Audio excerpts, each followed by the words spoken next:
Menteri ESDM Bahlil Lahadalia menegaskan bahwa kekayaan sumber daya alam Indonesia harus dikelola dengan baik untuk kepentingan rakyat, bangsa, dan negara. Pernyataan ini disampaikan Bahlil dalam gelaran Mineral dan Batubara Convention Expo 2025 di Jakarta, Rabu kemarin. Yang kedua, kita berbicara tentang hilirisasi. Tidak ada dunia sekarang ini, negara di dunia yang mempunyai sumber daya alam banyak, yang kemudian mereka menjadi negara maju tanpa ada hilirisasi dan industrialisasi. Tetapi model seperti ini pasti banyak yang menentang. Saya mengambil satu contoh kecil. Ketika kita pertama menyetop ekspor or nikel. Nikel ini menjadi salah satu komoditas strategis yang mempunyai nilai bargaining tinggi. Ekspor kita di 2017-2018 dari komoditas nikel itu sekitar 3,3 miliar US dollar.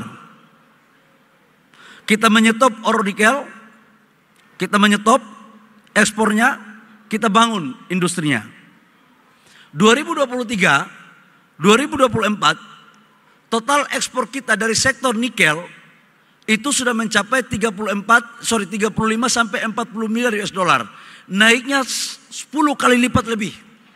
Dan ini adalah betul-betul sebagai bentuk kehadiran pemerintah dalam membangun roadmap pengelolaan sumber daya alam kita yang berbasis nilai tambah dan menciptakan lapangan pekerjaan dan pertumbuhan ekonomi daerah. Ini yang terus kita lakukan, Bapak Ibu semua. Ini baru dari sektor nikel, ekosistem baterai mobil kita bangun. Kemudian dari sektor tembaga. Dulu kita tidak bisa mengecek, waktu menterinya Pak Jero Wacik, dulu konsentrat Freeport itu kita ekspor mentahnya aja. Kita nggak bisa tahu berapa emas dan tembaga yang ada di situ. Nah sekarang dengan konsep hilirisasi, kita mampu melahirkan smelter yang sekarang sudah dibangun di Freeport, bangun di Gresik, total investasinya 3 miliar US dollar. Dan itu adalah pabrik smelter single line pertama terbesar di dunia. Dan itu adalah upaya yang dilakukan oleh pemerintah. Sekarang dari 3 juta konsentrat Freeport itu melahirkan kurang lebih sekitar 50 sampai 60 ton emas. Di Aman, tadi saya lihat ada direktur Aman tadi. Aman itu 900.000 konsentrat, hampir 1 juta konsentrat, itu mampu menghasilkan emas 18 sampai 20 ton. Dulunya ini nggak ada.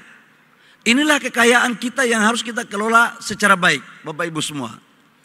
Sekarang kita lagi dorong untuk boksit. Kita juga harus membangun hilirisasi. Dan hilirisasi ini adalah kata kunci untuk menciptakan lapangan pekerjaan. Boksit kita, itu kalau di slide, yang hijau, yang biru-biru itu industrinya sudah ada dalam negeri. Yang putih-putihnya itu belum ada. Ini terus kita akan dorong.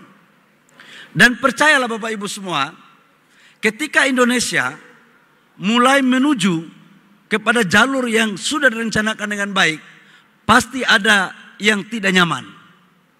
Pasti ada yang tidak nyaman.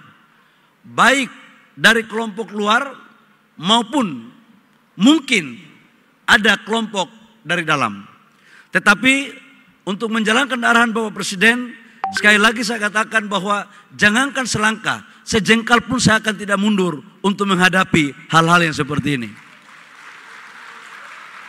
Karena ini menyangkut dengan kedaulatan bangsa kita, Bapak Ibu semua. Banyak yang datang lobi ke saya agar membuka ekspor, keran ekspor barang mentah. Saya katakan kalau begini terus, apa bedanya kita di zaman VOC dengan sekarang?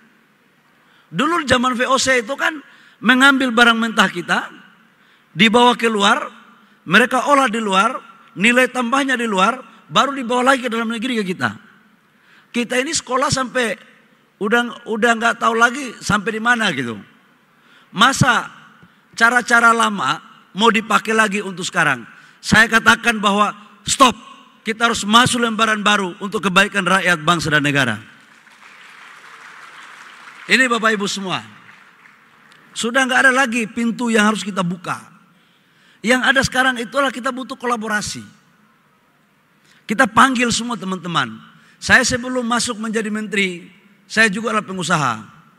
Ya, waktu saya jadi pengusaha juga main di sektor pertambangan. Saya tahulah kelakuan teman-teman di saat saya masih jadi pengusaha. Tidak ada pengusaha hebat di dunia republik ini terkecuali pengusaha yang pertama mampu mensiasati aturan, yang kedua mampu menaklukkan pejabat. Dan itu cara-cara kita dulu.